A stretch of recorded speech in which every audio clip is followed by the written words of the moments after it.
Welcome back. Did you miss me? Didn't I look fabulous animated? You're going to have so much damn fun tonight watching real wild cinema. You want to know why?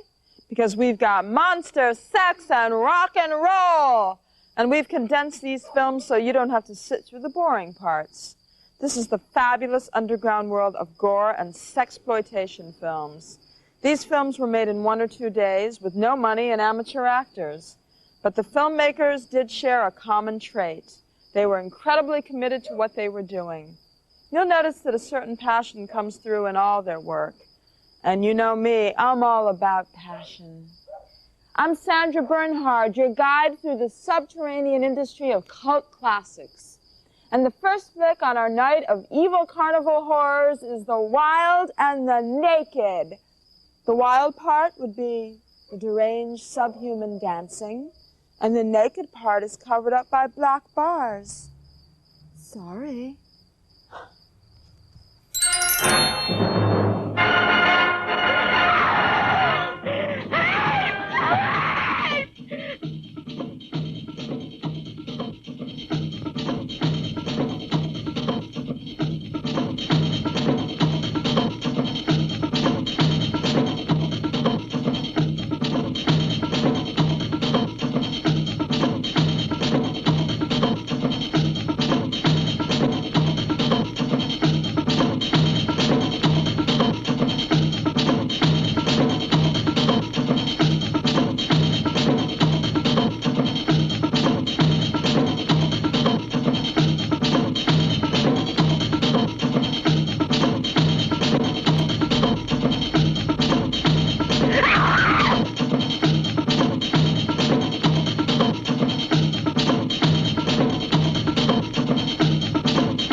Sure, just shoot him. That's what the exploitation movies always do to a man with a dream. Do you buy that ending?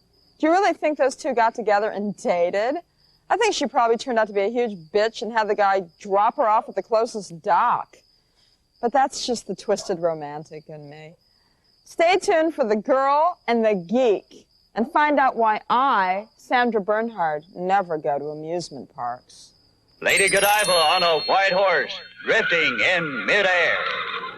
For those who will embarrass easily, blindfolds will be furnished free with peeking hold. In case you pass out during this triple horror science mystery show, that's tough. Pleasant nightmares, friends.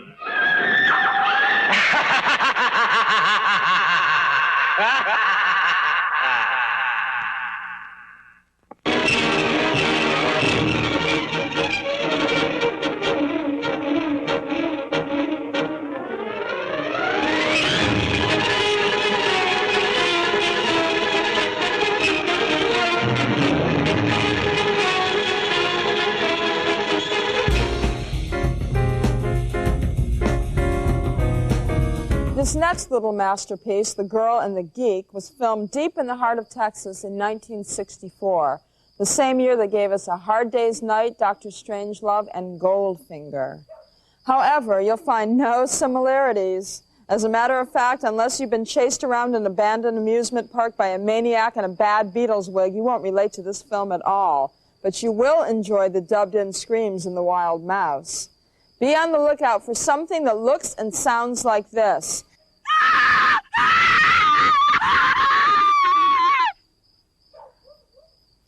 The time is October, the last warm days of early fall. The time is called by some Libra, a carnival geek, escaped from a freak show where he was caged and tortured, forced to perform degrading stunts for a sick-minded, thrill-seeking audience. A poor, twisted mind running wild in a body that has slipped from the lowest rung of the ladder.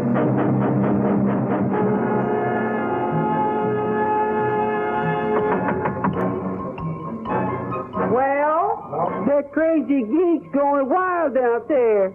Keep him quiet. What do you think I pay you for? Gonna have the cops and the whole damn town on our necks. I don't give a damn how you do it. Okay.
Now you know why I never go to amusement parks, unless I'm escorted by one of the local freaks or working a cash gig.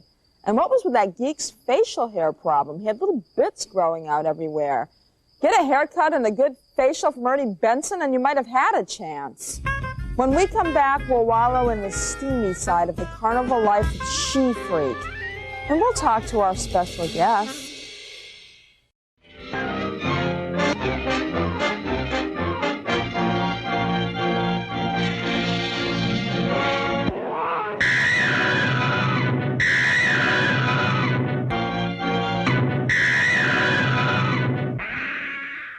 Some freaks are made by God, others are made by man. But tonight's feature, She-Freak, was made by this man, David Friedman. Good evening, Sandra. Good evening, darling. So, So? Did it all start with She-Freak? No, it started way before then, didn't Oh, it started way before that. You're interested in it anyways. Well, you know, I'm one of those depraved characters. Unlike the gang in West Side Story, I'm not depraved on account of I'm deprived, but I think I picked up my depravity by going to movies. All my life, I have gone to movies from the time I was 4 or 5 years old. And actually, I never particularly cared for the big Hollywood-type product that much, but if it was the independent film, kind of the sleazy little back street film, I loved that. Right. When I was about 8 or 9 years old, I saw a film called Freaks. Yeah. That was made by Todd Browning, Right. who was an absolute master of the horror film. And this picture left a lasting impression on me. There's 2 pictures that I've never forgotten. One was that, and the other was the original King Kong. And all my life, I always said, if I ever get in the movie business, I'm going to remake Freaks. And, of course, time came that I was able to make, but by then, there weren't any Freaks left. So you had to create some. I had to create Freaks. Which isn't too hard. Well, I'm shooting this picture in California, and California had a law at the time that you could not exhibit human oddities. So we had to make them up. At the time Browning made this thing, he had some great freaks. Little Angelo Rosati was the little dwarf, Johnny Eck, the 3-legged man, the CeeLo, the armless, legless wonder, the Doll family. They were midgets that later were on the Ringling Show. He had all the freaks in the world. We don't call them freaks. We call them human oddities. Right, right. And so, at any rate, this picture was very shot on a European circus, very dark mood, what have you. Kind of a lugubrious film, really. I wanted to make it into an American carnival with a lot of bright lights and all of the bright sunshine of a California fair, and then juxtapose the behind the tents and tinsel lies a nightmare, an alley of nightmares. And that's what we did. And to a degree, it worked. You're going to see it in a few minutes. We're going to see right now. As a matter of fact, we're right here with David Friedman, and we're going to go right to David Friedman's She-Freak.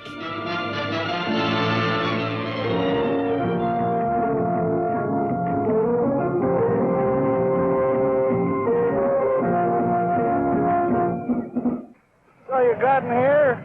You got no geek or nothing? Nah, the law won't allow it. We got something better in there. There are only 2 kinds of freaks, ladies and gentlemen. Those created by God and those made by man.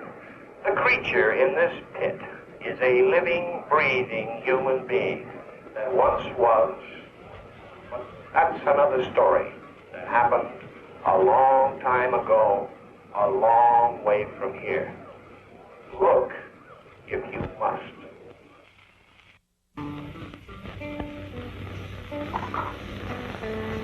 Are you the boss? Proprietor, general manager, and chief chef. Well, look, I'm an advance man for a carnival show coming in, and it's being sponsored by your Legion. Would you do me a favor? Would you mind putting this card up somewhere in here? Look, it's for the Legion. Well, I guess that's the least I can do for a customer. And for the Legion.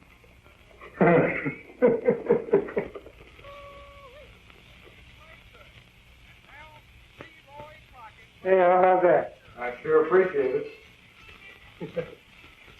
Is there any jobs for girls around the show?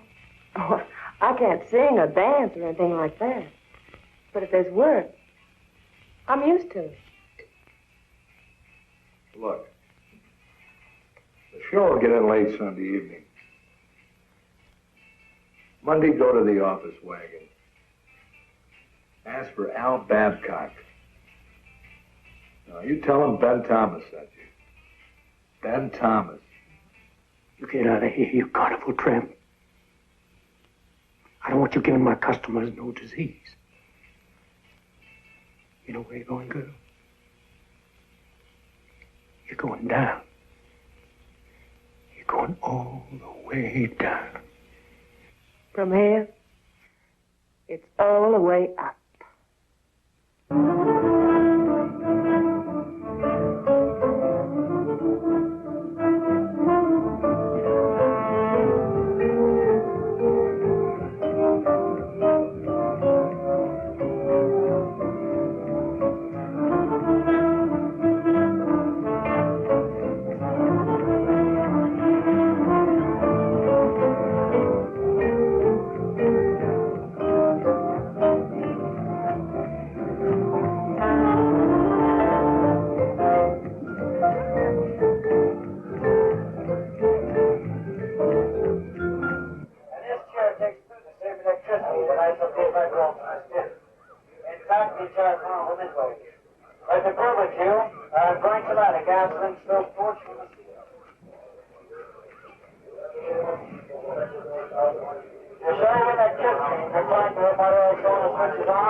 I now direct your attention to the platform to your immediate right, where Madame Sonia, the foremost hypnotic herpetologist of our time, will demonstrate her occult control of nature's deadliest and most loathsome creatures, snakes alive.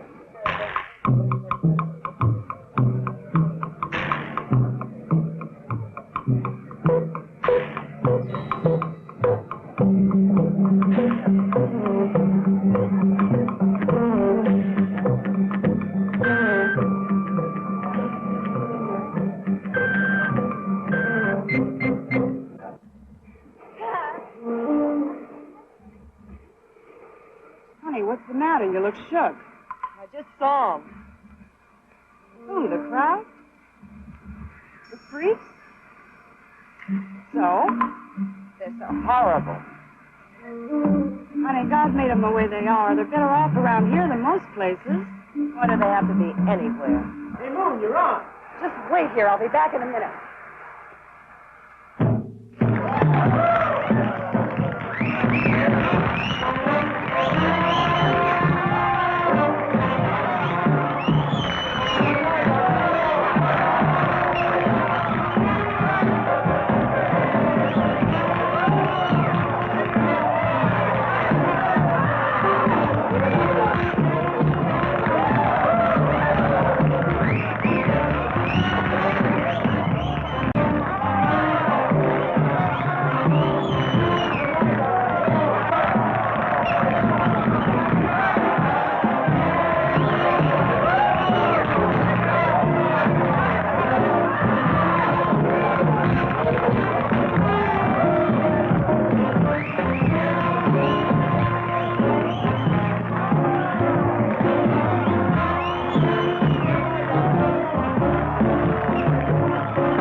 That's Steve St. John just came in with Mr. Babcock. Excuse me. I've got to wait on those gentlemen.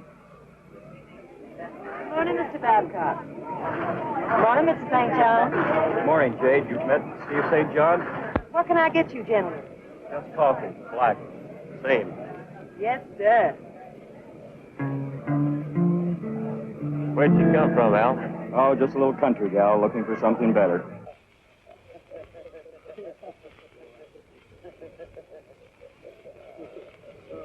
Oh, you ought to see the way old Blackie lives in D.C. today. Listen, I don't take nothing off nobody. I just might have to stake out that little country girl for myself. Oh, she's already been staked out, pretty boy. So you better go find yourself another location. Well, now, Mr. Fleming, we all know you're a real big wheel around this show. But if I decide to take a shot at that little hash-slinging yokel, I ain't gonna bother asking you. And I just decided.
There's lots more freakishness to come in the conclusion of She-Freak.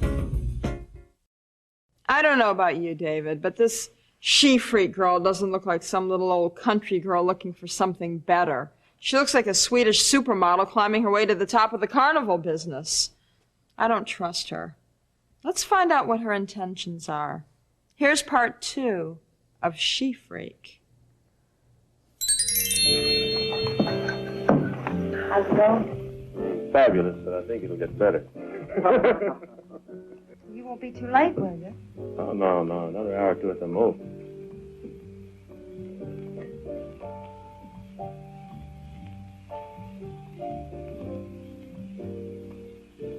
Well, good night, gentlemen. I hope you all will. Good night, Jay. Good night, darling. I won't be late, I promise. Huh? You got yourself a great little bronze there, Steve.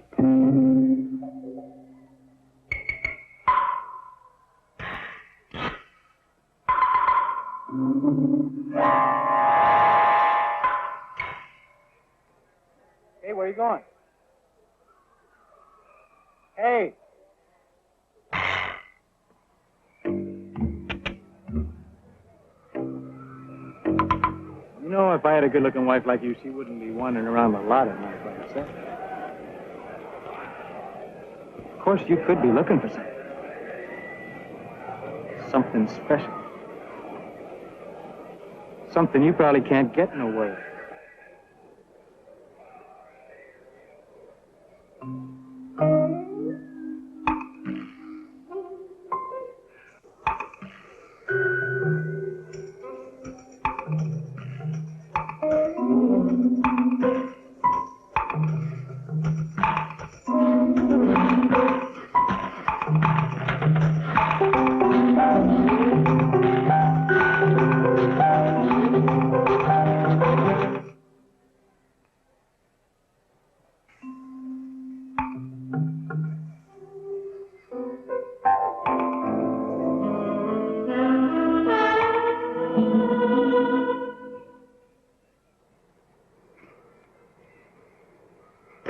Well, now, Shorty, what are you doing back here? You're supposed to be inside looking out for my interests.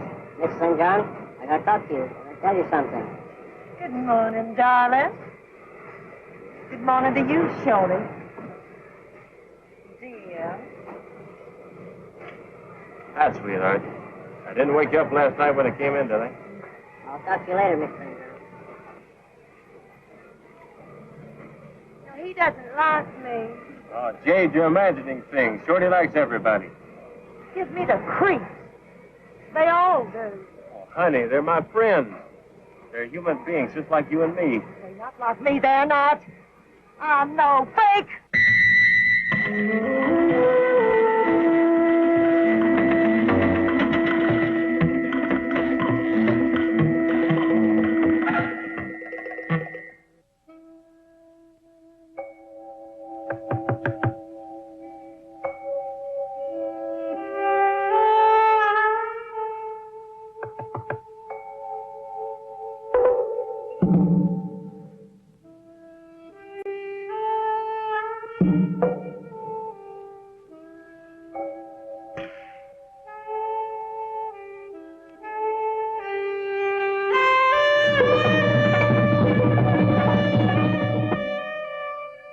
What do you want? Same thing you do, Mrs. St. John.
Shorty, come around back.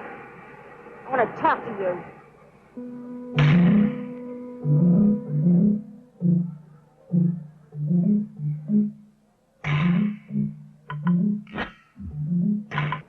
Say, Jade, I just heard something. News sure travels fast around this lot, doesn't it? Look, it's not my business, but did you have to run him off? He's been with Steve for 12 years. This is the only home he has. Like you said, none of your business.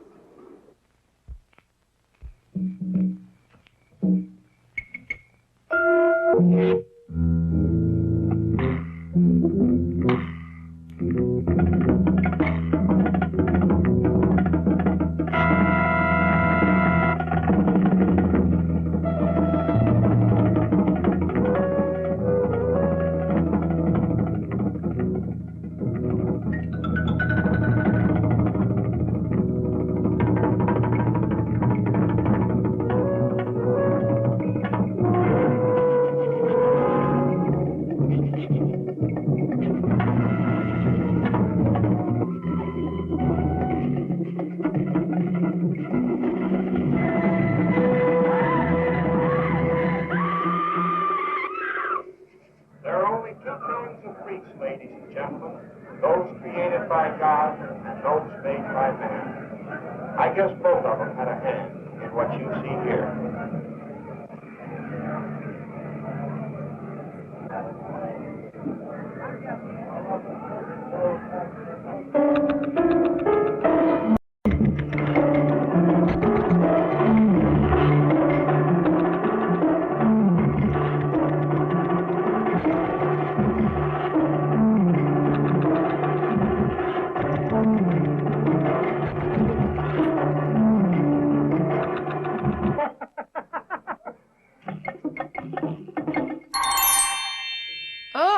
Her face. Even the snake was trying to get away from her.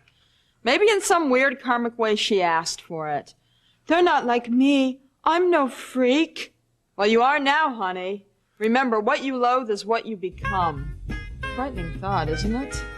We'll be right back, and we're going to talk some more with my wonderful guest, David Friedman.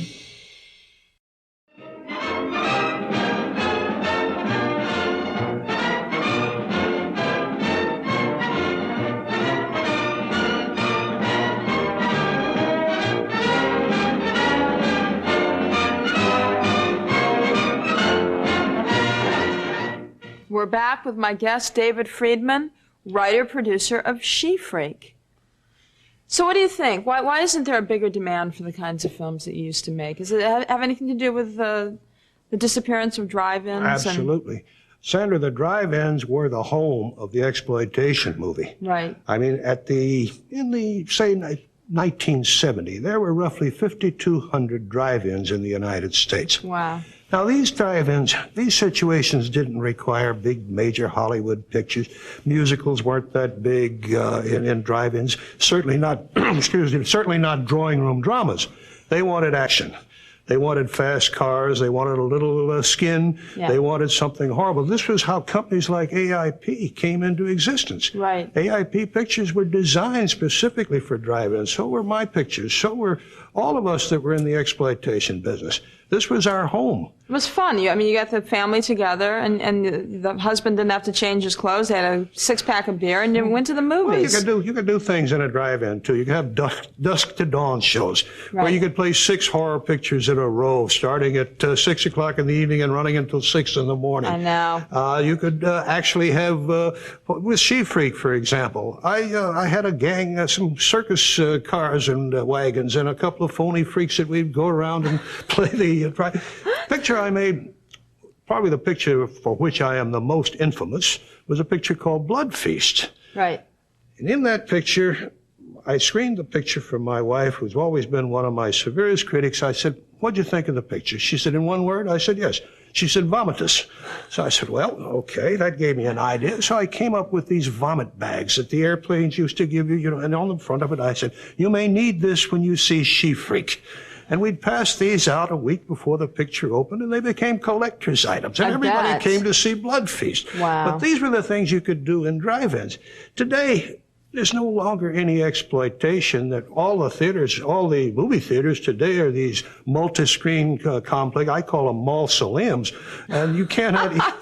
Mausoleums? You cannot... They don't even put a one-sheet out front. You don't know what's playing. You look up there on the marquee, but there's no posters or anything anymore. So how are you going to do a street stunt? Hey, Dave, I hear you do a pretty good carny pitch yourself.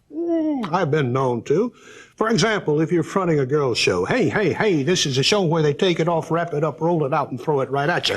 This is a show for those between the ages of 18 and 85. You're under 18, you wouldn't understand it. If you're over 85, you couldn't stand it.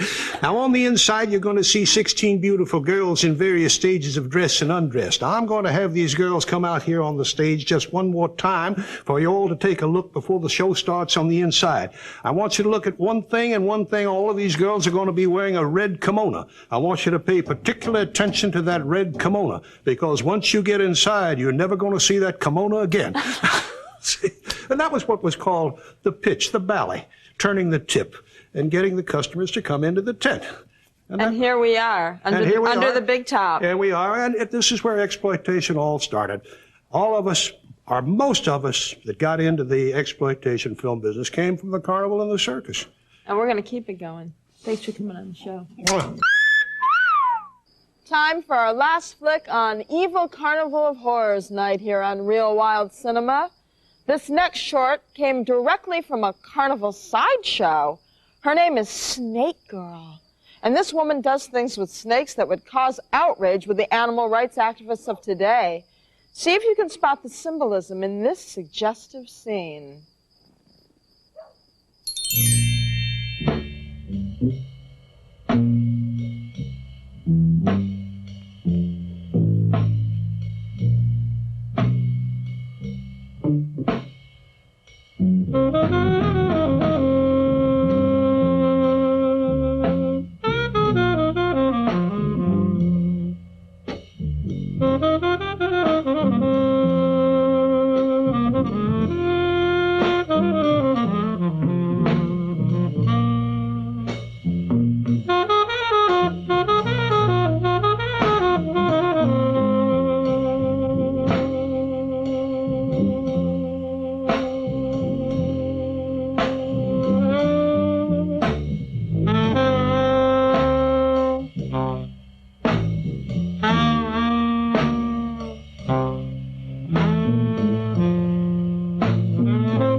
Did she have to French kiss the snake?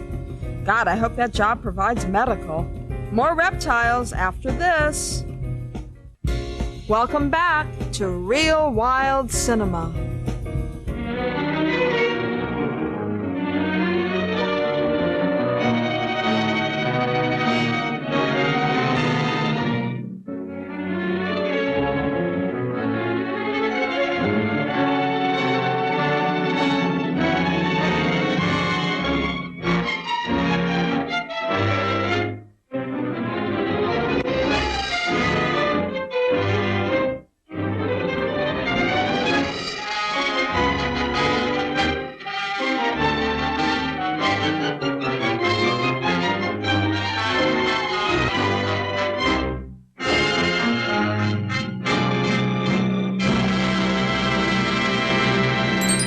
We didn't have time for these next two films, so I'm going to show you their trailers. I love coming attraction trailers. They have all of the movie's best scenes, and they're over in 2 minutes. I always wish there was a theater you could go to that only showed coming attractions, but there's not. So I'm going to do it here. It's my show, and you are all slaves to my FCC-friendly fantasies. The shock heard round the world. Made by the men who made Mondo Cane, Mondo Pazzo is more of the same. It starts where Mondo Cane left off. Surmounting it in its indescribable beauty, surpassing it in the shocking and the bizarre, an awesome and astonishing panorama of human behavior. Mondo Pazzo is packed with electrifying realism and relentless power. Only the makers of Mondo Cane could produce a greater motion picture, a more shocking motion picture. This is Mondo Pazzo, Mondo Pazzo, Mondo Pazzo. To those on the outside, peaceful and serene. To those on the inside, filled with terror and evil beyond belief. A beautiful girl, torn from the arms of love. Her very life a nightmare in the house of hell, with no hope of escape or mercy. Trailers have always been the best way to sell a film. And what better way than to show someone eating a barbecued arm? It makes me want to rush out right now and see Mondo Pazzo, but I can't. But you can see films like these and other classics next week, right here on USA's Real Wild Cinema. Actually, I don't have to wait. I'm going to take my clothes off right now and shoot next week's show. I'll be wearing nothing but 2 black bars. It helps the fantasy so much if you tune in and watch. I'm Sandra Bernhard. Good midnight to ya.